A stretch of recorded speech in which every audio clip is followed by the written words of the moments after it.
বিরাট কোহলিকে এর আগে একাধিক খেলায় পাওয়া যায়নি, খেলেননি ইংল্যান্ডের বিপক্ষেও। তবে এবার তাকে পাওয়া গেল একেবারে স্বমেজাজেই। আইপিএলে নামলেন বিরাট, বিপক্ষে ছিল ধোনির সিএসকে। এই ম্যাচে বিরাট কোহলির দল না পারলেও বিরাট নিজে পেরেছেন, নজির গড়েছেন তিনি। 12,000 রানের নজির গড়লেন তিনি। এই ম্যাচে 8 বলে 6 রান করে 12,000 রানের রেকর্ড করেন বিরাট কোহলি। 17তম আইপিএলে নজির গড়ার জন্য মাঠে নেমেছিলেন তিনি।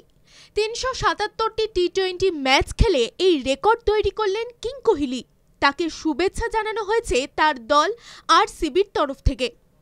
এর আগে শেষবার আফগানিস্তানের বিরুদ্ধে তাকে মাঠে দেখা গিয়েছিল, তারপর এবার আইপিএলে। টি-20তে 12,000 রানের নজির যাদের মধ্যে রয়েছে তাদের মধ্যে অন্যতম সংযোজন বিরাট কোহলি।